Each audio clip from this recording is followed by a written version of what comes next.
phases of gait that are affected. Sorry. All right. So, for example, if we talk about foot flat, these are all deviations at heel strike. Okay. So foot flat, they're coming down on the ground, and they're not getting a heel strike. They're not coming down on their toe. They're just coming down with just total flat foot contact. Okay. I'm exaggerating it just a little bit so you guys can see it pretty well. As I walk back here, my right foot is the one demonstrating. Okay. Do my little model walk all the way around here. All right. Foot flat. All right. Incidentally, all these deviations are why we have two naming mechanisms for gait, the traditional and the Ranchos. Traditional is heel strike, but Rancho said, what if they don't have heel strike? It doesn't make sense to call it heel strike, so we're going to call it at initial contact. So that's why most people will say foot flat at heel strike, which just sounds weird. They'll say foot flat at initial contact, so that you know that's where the deviation is and that's what I saw. Clinicians will bounce back and forth between which naming device they use. That's frustrating for new learners. For testing purposes, I always put both because on the licensure test, you're required to put both.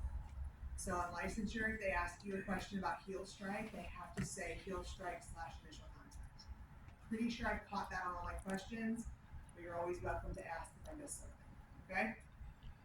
All right, why might I have foot flat? Now I'm very aware all the answers are up there, but just think about it. What do I need to do with heel strike, Connor? I need a dorsiflex. What do I use to dorsiflex? Anterior tib. So my anterior tib could be weak and I can't get my toes up enough to get a heel strike. Do you guys remember how to test for anterior tib strength? How do we do it? Roughly. Okay. Okay, in sitting, I invert, dorsiflex. Clinician applies pressure down and out, and we grade it. For the foot in April, by traditional standards, we don't give pluses and minuses. 5, 4, 3, 2, 1. You will see clinicians still give 3 pluses, 4 minuses, so don't get too hung up on that. Just knowing we're looking at 5, 4, 3, 2, 1, small letter. Okay? And you measure that, and you're like, oh, that's not it. They're testing 5 out of 5. So what else could it be? If my dorsiflexors aren't weak, what else could it be? Tight plantar flexors. If my gastrocs are too tight, think about this. This is a true length test one. Because when I am in initial contact, my knee is extended and my foot needs to dorsiflex, right? If my foot can't dorsiflex, it could be because my gastrocs are tight. So we measure gastrocs. How do we measure gastrocs? Like where they're bouncing and then you're either doing 1 foot or 2 feet or whatever testing, and you do that for okay. So that's the strength test. So you're right there. This was a length issue, right? So how do I measure the length of the gastrocs? Right, somebody got that. You're talking. I learned like a different way. Yeah, I like that. I know what you're about to say. Tell me. I love like, it's weird. But measure it.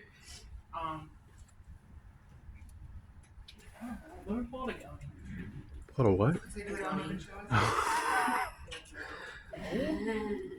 I'm not good at this. It was on my last day. Okay, he's going to show us an alternate way. So what way did you guys learn to measure the gastroc? Go ahead. So then stand up and lean against the wall and you measure it like that. Right, there's 2 ways.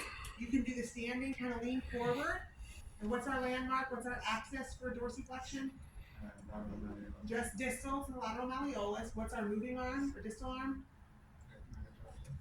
Parallel to the 5th metatarsal. Most people drop it down to the metatarsal head, and that'll give you the wrong measure. Parallel to the 5th metatarsal, and where's the proximal arm or stationary? Fibular head. Perfect. Okay? So I can do it in weight bearing, or I can do it with them sitting off the table, right? I can just have them here, and I can line up my goniometer, and I can push it in their foot to see what they can get, okay? Different purposes for different measurements. If my problem's at initial contact, I might do it this way, because they have to do an open chain. If my problem is at heel off, I might do it here because it's weight bearing. You ultimately don't have to think quite that hard, you'll get there, and that's the best way to think about it, ultimately, because it's the way the muscle needs to work and the joint needs to work. But right now, as long as you remember, I would need to measure dorsiflexion. That's the part that you need to keep straight. If my plantar flexors could be tight, I'm measuring dorsiflexion to measure the length of my plantar flexors. Does that make sense? So you're measuring their stretch, basically. Think about measuring how far they can stretch. What was that position they showed you? Do you remember? I mean, it was literally what you showed.